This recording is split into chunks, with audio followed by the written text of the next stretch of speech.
নমস্কার বন্ধুরা, welcome to আরকে sports. আশা করি তোমরা সবাই সুস্থ ও ভালো আছো। এই ভিডিওতেও রয়েছে দলবদলের কিছু খবর, যেখানে দুই প্রধানের গুরুত্বপূর্ণ কিছু ফুটবলারদের নিয়ে আপডেট শেয়ার করার আছে। তাই একটু স্কিপ না করে ভিডিওটা শেষ অবধি দেখতে থাকো এবং এই চ্যানেলে প্রথমবার এসে থাকলে চ্যানেলটিকে তোমরা সাবস্ক্রাইব করে রেখো। প্রথমেই যে আপডেটটা শেয়ার করব সেটা হচ্ছে ইমামি গ্রুপের ইমামির টপ অফিসিয়াল যেটা কনফার্ম করেছে এই মুহূর্তে যে আগামী মরশুমের জন্য ইস্টবেঙ্গল এফসি দলের প্ল্যানে এখনও অবধি মাধি তালাল এবং হিজাজি মায়ের এই দুই বিদেশি রয়েছে। তাদের আগামী মরশুমের বিদেশির যে প্ল্যান রয়েছে, কাকে কাকে সই করাবে, কাকে কাকে রাখবে, সেই একটা লিস্টের মধ্যে কিন্তু এখনও মাধি তালাল এবং হিজাজি মাহের এই দুই প্লেয়ারের নাম কিন্তু রয়েছে, এখন অবধি রয়েছে। পরবর্তী সময় সেই যে চিন্তাধারা সেটা পরিবর্তনও হতে পারে, আবার নাও হতে পারে, কিন্তু যে প্ল্যান রয়েছে সেই প্ল্যানে কিন্তু মাধি তালাল এবং হিজাজি মাহেরের নাম রয়েছে। এবার যদি সব কিছু ঠিকঠাক থাকে তাহলে মাধি তালাল এবং হিজাজি মাহেরকে আমরা আরও একটা মরশুমের জন্য ইস্টবেঙ্গল এফসি দলের জার্সি গায়ে খেলতে দেখতে পারি। কিন্তু এই যে চিন্তাধারা এটা পরবর্তী সময়ে পরিবর্তনও হতে পারে, এখনও আপাতত প্ল্যানে রয়েছে এই আর কি আপডেট। এবার নেক্সট আপডেট যেটা শেয়ার করব সেটা ইস্টবেঙ্গল এফসি দলের নতুন একটা বিদেশি ট্রান্সফার রিউমর নিয়ে। সেই বিদেশিটির নাম হচ্ছে Gustavo Henrique Rodriguez. Gustavo Henrique Rodriguez 29 বছর বয়সী একজন ব্রাজিলিয়ান স্ট্রাইকার পজিশনের ফুটবলার। ইরাক সুপার লিগ খেলছে, ইরাকের যে ফার্স্ট টায়ার লিগ রয়েছে সেই ইরাকি লিগে খেলছে, সেখানে কিন্তু টপ গোল স্কোরার রয়েছে এই মুহূর্তে। এবং লাস্ট সিজনে তিনি কিন্তু 31টা ম্যাচ খেলেছেন, 16টা গোল এবং 5টা অ্যাসিস্ট করেছেন।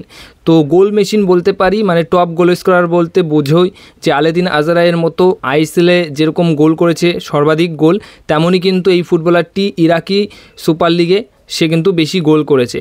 তো এই ফুটবলারটিকেই দলে নেবার জন্য ইন্টারেস্ট শো করেছে ইস্টবেঙ্গল এফসি দল। সব কিছু ঠিকঠাক থাকলেই এই ফুটবলারটিকে তোমরা ইস্টবেঙ্গল এফসি দলের জার্সি গায়ে খেলতে দেখতে পারো। 4 কোটি টাকা মার্কেট ভ্যালু রয়েছে, একটা ঠিকঠাক ভালো মানের স্ট্রাইকার। আর ব্রাজিলিয়ান স্ট্রাইকার কিন্তু অবশ্যই আইএসএলে সফল, তো সেই মতো যদি নিয়ে আসতে পারে তাহলে একটা সেরা সাইনিং অবশ্যই হবে। এবার সবশেষে যে আপডেটটা শেয়ার করব সেটা হচ্ছে টম অ্যালডেটকে নিয়ে। টম অ্যালডেট নতুন করে চুক্তি বাড়িয়ে নেবার পর বড়সড় একটা বার্তা সে দিয়েছে। তার একটা ইন্টারভিউ হয়েছিল, সেই ইন্টারভিউতে বেশ কিছু কথা বলেন। যেরকম তিনি বলেছেন যে আমার কাছে যখন এই ক্লাবের অফার আসে তখন আমি এই অফারটি ফিরিয়ে দিতে পারিনি, কারণ আমি জানি এই ক্লাবের ইতিহাস, এই ক্লাবের সাফল্য সব কিছু জেনে শুনেই আমি এই ক্লাবে এসছি।